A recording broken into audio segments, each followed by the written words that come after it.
It's time now for Countywide, a special presentation of Yavapai Broadcasting News. Join News Director Paul David and News Editor Philip Catafamo as they talk with our community's leaders, newsmakers, and people in the know. You'll hear about the hot topics in Yavapai County that affect all our lives. And now here's today's Countywide. Hello, everyone, and welcome to another episode of Countywide. I'm your host, Philip Catafamo. I'd like to thank you for joining me. On today's show, we are talking about and to my guest today. He is Verde Valley Fire Chief Joe Moore. Chief Moore, welcome back onto Countywide. Well, thank you, Philip. I think this is my third or fourth time on Countywide, and most likely my last. Well, we were talking about that a little bit before we started. You had been with Brad Miller when Brad was the news editor here at Yavapai Broadcasting. He's obviously with KVNA right now. Jen Cohen as well, and now you get the Catafamo experience, I guess, if you want to call it. It's a lot of stuttering, so be prepared. Welcome. Well, we're happy to have you, Chief. Well, we want to talk a little bit about Chief Moore's journey as a fireman and go into his retirement plans and who his replacement is. I know there has been a formal offer made to a replacement. We will get to that, but I want to start with your unconventional journey to being a fireman. I know you served our country in the military, so I want to thank you very much for your service and, of course, your service to the community, not only as a fireman, but as an EMT for the Verde Valley Motorplex when you first started your career into public service and into being a first responder. So let's talk a little bit about that.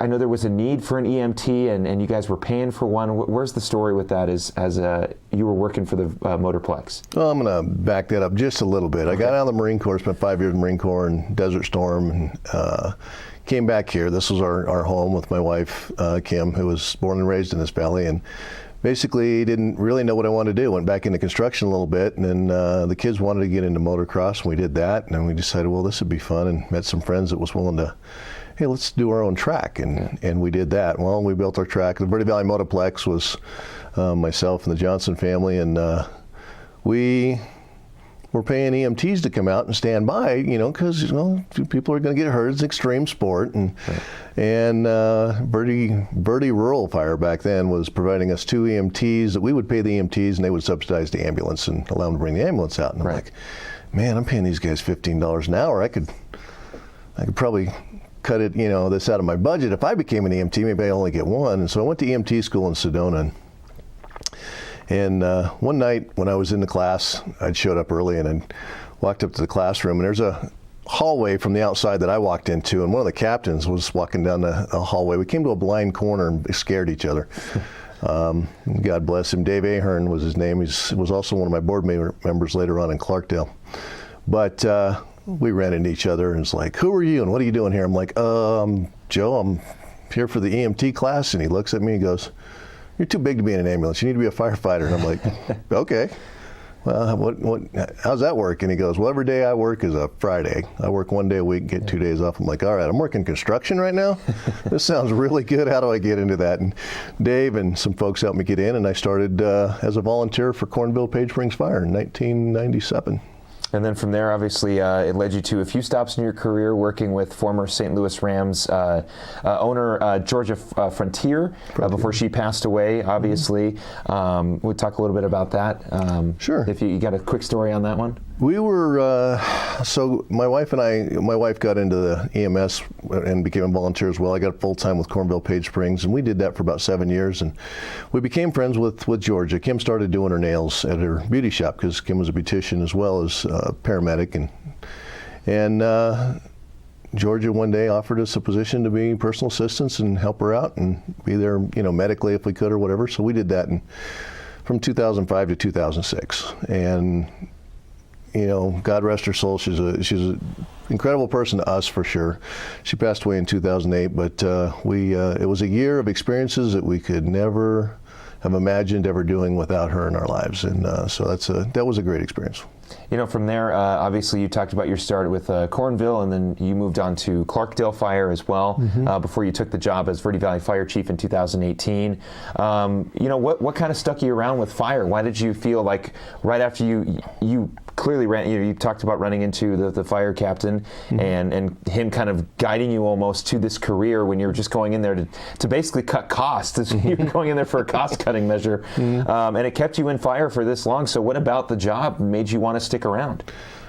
Service. Okay. Serving others, taking care of people. We love Georgia and Earl and everybody at the ranch and whatnot, working for her, but we missed taking care of a lot more people. And then where we were just there, for two, we knew in our hearts we needed to go back and take care of folks in our community. That's what we were built to do. We were built to serve. God built us to serve people and take care of people. So when we resigned, she was able to get a job right away back with Verde Valley Ambulance. It took me a little while longer. I had to do a couple of side gigs covering for people that got sick or back injuries. But then Clarkdale was trying to become a fire district from the municipality. It was becoming a district, and they had advertised for a captain paramedic. Well, when I left Verde Valley Fire, I was a captain paramedic, and you don't generally ever get back in this business at the same level you got out. Usually, if you get out, you go back, you start at baseline as a firefighter. Right. And I applied for that and was blessed and actually got that position as their captain paramedic. And then the chief that was appointed at that time was Don Eberly, who had been my chief at Verde Valley Fire. And he ended up getting a job after about 18 months of being the chief of the new Clarkdale Fire District in Colorado. And he told the board, he says, look, I think Joe's ready for this. And look, give him 90 days or whatever, and then consider appointing him. And so they said, yeah, we're going to make you interim chief. And I just heard the 90 days, and so we just started cleaning up the house. We started painting it. We got it fixed up. We did all that stuff. 90 days goes by, and I'm like, okay, so what are you guys doing for a new chief? And they're like, well, how about you just stay? I mean, we like everything you're doing. And I'm like, well, wait a minute, I didn't think that was the option. It turned out to be the option. They offered me the appointment in June of, I was interim March of 2008 and appointed in June of 2008, and then was there until July of 2016 when we consolidated into Verde Valley Fire. Yeah, and not too long after that, you became the chief for Verde Valley Fire. Since you started in 2018 with that position, have you seen the department grow? Were there any changes you were a part of? Did you want to change anything when you stepped in? How have you seen just Verde Valley Fire District grow since you started? Well, let's start with the consolidation. I mean, we had two chiefs, and you can't have two chiefs when you come into that, so somebody had to take, the lower position. This kind of, in this consolidation of the bigger taking over the smaller, I humbly took over the assistant chief position and happily took over the assistant chief position. And then 2 years later, Nazay Azimi decided to retire, and so the board at that time appointed me up. The only changes really that we were trying to make, it makes it difficult. I'm not sure what you or the community knows with regards to our assessed valuation and stuff like that, but they limited us to a 5% increase per year, which is good for the taxpayers, but not necessarily good to get things done when you're limited to that cap. Right. And we're trying to expand the organization to get another firefighter on every shift out at our Cornville station, because we only have two on the truck, and that's pretty impossible to have two people on a nozzle and one pump in the truck and be safe. So it's one of the changes we want to see. I was never able to make that happen in the 2 years I've been here, but it's still the goal and still the push we're trying to do. Yeah. We needed to replace a couple of engines. We got that done. So those goals were made. Aside from that, I just wanted to help. I did a leadership training with the battalion chiefs and captains called the Arbinger Outward Mindset, and just helping people remember to treat people like people, and we're here to take care of each other, and we're here to take care of our community, and we've been accomplishing that, and I've got a great set of folks in that organization. He's been doing it very well for a very long time. Chief Joe Moore of Verde Valley Fire. He's getting ready to retire. We'll talk about his retirement plans and his replacement when we come back on the other side of this break. Countywide, we'll be right back. Don't go anywhere.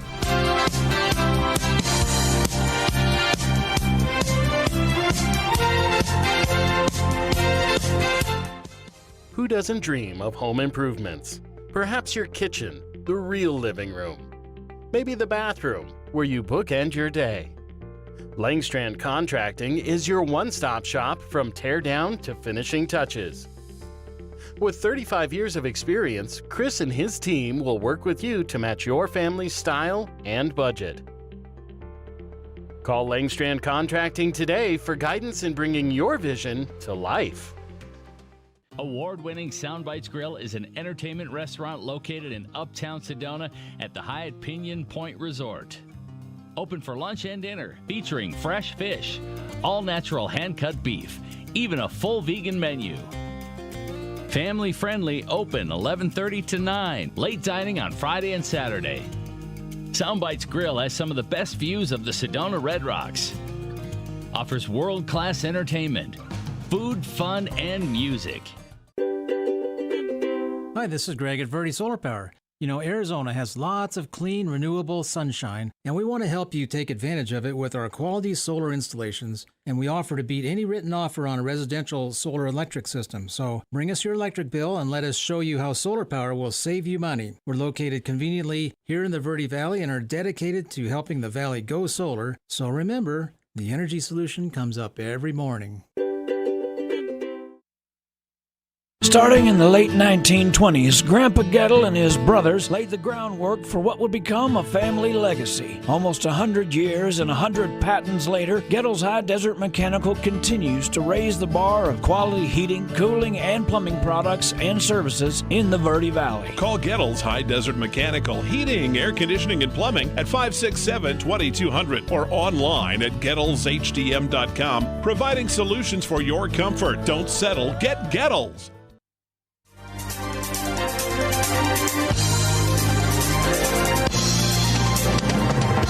I want to welcome you back here to Countywide. On today's show, we are talking with Verde Valley Fire Chief Joe Moore. Chief Moore will be retiring, so we were talking a little bit about his past. He started out as an EMT, and that led him throughout his career. Of course, there are many stops throughout his career, but did lead him to the Verde Valley Fire Chief position in 2018, where he has been. Chief Moore, you talked a little bit about public service. You had said, and while I was doing some research for this interview, I'd come across an article talking a little bit about your philosophy when it comes to public service. Mm-hmm. You've always tried to be very out front with a lot of the community, being a face that people know, being, to the point where if somebody asks you who's the chief at Verde Valley Fire, they easily go Joe Moore. I know you've been great for us here at Yavapai Broadcasting since I've been here. I know it hasn't been a long time since I've been here, but whenever we've needed something from Verde Valley Fire, your BCs have always been great, or you've just taken the call yourself. So I want to talk a little bit about that philosophy. Where does that come from to sort of go, I'm the fire chief, and while you are in a very authoritative figure, you're not one that hides. You're one that's very out in front. Nope. Yeah. You know, transparency. Okay. People need to know, we're here for them. This is their fire district.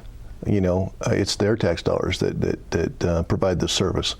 And we want them to know, that. We want them to know we're here for them. We want them to know we care. One of my philosophies in life is, you can look at the badge or the paramedic patch or whatever, but one of my philosophies, and I've lived on and I believe is true, is people don't care how much you know till they know how much you care. And that's really important for them to know that we do care about them. They are the most important reason for our being. And we exist for them. They don't exist for us. Yeah. So. Yeah, no, and very much so. As I mentioned, you've always been great for us here at Yavapai Broadcasting, and like I mentioned, just years and years of community service here within the Verde Valley and throughout Yavapai County as well. Let's jump into your replacement here. I want to spend a little bit of time talking about where we are today with your replacement. If you could give us a timeline as to when you will officially be retiring, when your replacement will be coming in, and who that replacement is. So about 5 months and 3 weeks ago is when I let the board know it was time for me to retire. And I wanted to give them a adequate amount of time to do a good process to search for the replacement they would need to fill this position. And they have hired a company to do that, Human Resource Strategies, I believe it is. But so that's been a very long process. It was delayed a bit of time due to COVID and getting applications in and things like that. So honestly, and as you remember, Philip, we scheduled this day for a specific reason. Mm-hmm. This was supposed to be my last day. Yes, it was. I was going to be my walkout. I was going to do this show, and at the end of the day, I would be done and turn in my badge and my keys and be over. But that's not going to happen. They got an extension, although some of my board members have been joking. Instead of 2.5 weeks, they thought I said 2.5 months. I said no, 2.5 weeks. That's it. 'Cause I have a very important family show to attend in the middle of March. But we extended it to March 15th for those reasons. Now, they're at the position. Last Tuesday was our regular monthly board meeting, and they did make an offer of hire to be extended out to Mr. Daniel Johnson. So I haven't heard. I believe he will accept, obviously, and then they're going to contract negotiations, and then that'll take another meeting next week to work through that. And at that point, I'll be right about 2 weeks from when I retire. So I'm hoping that on the 15th will be my last day, Monday the 15th, and then on the 16th, we're hoping to do a change of command ceremony, basically where him and his family can be there, me and my family can be there in the fire district, staying within the confines of separation and safety and not extending numbers past what's the governor recommends and whatnot, but for the health and safety. And be able to do that passing of command ceremony, turn the keys over to him, and then I can walk off into the sunset and head on my way. And Daniel is a fireman from, if you got any kind of on his background, he's from Anthem, correct? He's from Anthem. He is a retired fire chief from Daisy Mountain. And so he has a lot of skills and ability and knowledge, and he's been through, he's worked obviously with unions and stuff down there. He's worked on grants, bond projects, multiple different things that are things that should be very valuable to us in this position here. So, looking forward to that. If he ends up with that position ultimately, then I'll still be around by a phone call if he needs help with something. Of course, yes. Do you have any advice for your replacement that you would want him to know if he is watching and listening right now? The only advice I would give him, don't get old.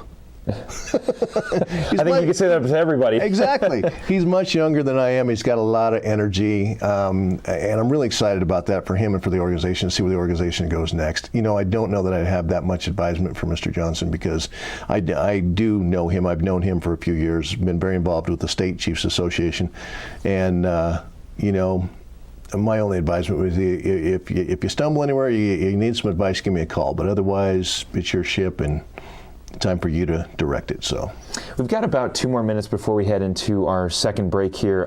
That transition you talked about, from an old chief to a new chief, how does that transition work? I mean, I would assume, is there kind of a period there where he's got to get accommodated with a few of the battalion chiefs and maybe sit on the job for a little bit and observe what you're doing?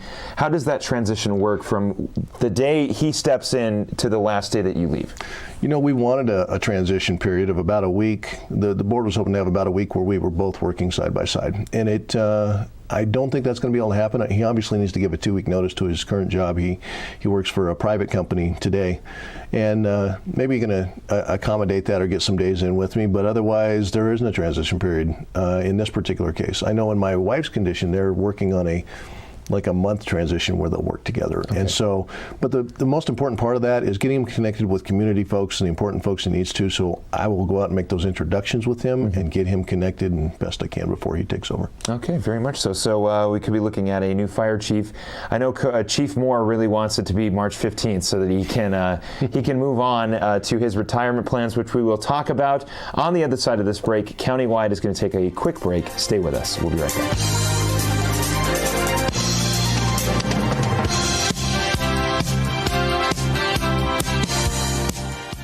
Two things we can count on every year: a new set of tax rules and great weather here in northern Arizona. Jackson Hewitt Tax Service, locally owned and operated by Lewis Rice since 1997, is here for you all year long. Your neighborhood Jackson Hewitt Tax Office will help you in all of your taxing situations. Electronic filing is always free with your tax preparation at Jackson Hewitt Tax Service. Get more in return. Call 1-800-234-1040 for an office near you. The EPA says C&B Construction ranks in the top 1% nationally. C&B Construction invites you to see what energy efficiency and indoor air quality can be. We have won another Department of Energy Innovation Award, and C&B Construction is the only contractor in the country to win 6 consecutive EPA Indoor Air Plus awards. Experience our zero-energy, move-in-ready homes at Crossroads at Mingus. C&B Construction, locally respected, nationally recognized. Find out more at C&B homes.com. Been hearing about the crazy benefits of CBD?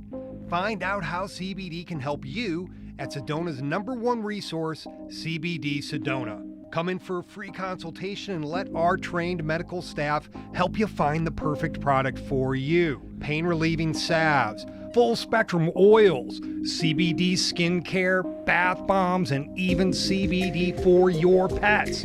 Come on by CBD Sedona today. Terrifying jobs, high-flying linemen, take 3. Josh, this is an absolutely terrifying job. Why do you do it? It's a very demanding job, but very rewarding and exciting. How much energy are you actually working with up there? 500,000 volts of electricity. It's definitely not my line of work. Does anything shock you? Yeah, distracted drivers terrify me.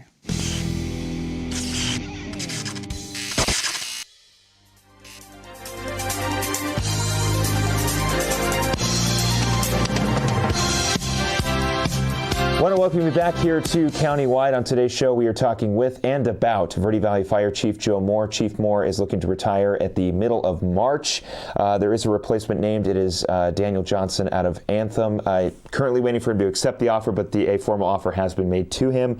Chief Moore, we've talked about a lot. We've talked about your start in fire. We talked about your philosophy on public service. We've talked about your replacement, but we have not talked about your retirement plans. So what are your retirement plans? Well, we're gonna, I mean this in the most loving and non-disrespectful way to millennials. We're gonna become millennials and move back in with our parents. What does that mean? Well, really what that means is Kim's mom and dad for many years wanted to retire in Mexico, and they'd had homes and lived down there, had property down there for over 40 years. It's been a tradition in their family to go there for Thanksgiving and go fishing and derbies and all that stuff. And when they retired, they were able to do that. And unfortunately, about 2 years ago, Kim's dad passed away, and so her mom has not been able to stay down there and by herself. So it was one of the premises behind which we were looking at the retirement is spending more time with mom. And literally, we're going to sell the ranch up here, basically sell everything, become debt-free, and move to Mexico and live down there 8 months of the year. Anyway, the cooler months will be snowbirds of a sense, if you will, for Mexico. So we'll be in Rocky Point from October to June each year. And then in June, we'll come back. We'll get in the RV and we'll travel to all the bucket list places. Her mom wants to go, and we do too, to Yellowstone, Mount Rushmore, Yosemite, all those places where it's a nice, cooler environment, enjoyable, and then be the 3 of us and the 3 dogs. So obviously we can live much more reasonably in Mexico. So the money we save and bank for 8 months, we'll use over the 4 months to travel around. We have a son in Texas. We have a son and daughter still here in the Verde Valley. So we want to come back up and visit them during those months. And we're going to have graduations and promotions because we have 4 kids and 11 grandkids. So there's plenty of reason to come back up and visit and do that stuff. But that's going to be our rotation. That's our exit strategy. 8 months in Mexico, 4 months in the U.S. traveling. So I ask you, Philip, do you see a flaw in our exit strategy? No, and no, I do not see a flaw in your exit strategy at all. We talked a little bit off air about traveling and wanting to accomplish things. And, obviously with your day job being so busy, not getting an opportunity to really go and see those things. But now you're retiring at a good age. You're getting an opportunity to go see those things you didn't get a chance to go see. You're taking your mother-in-law with you. Obviously, she wants to travel as well.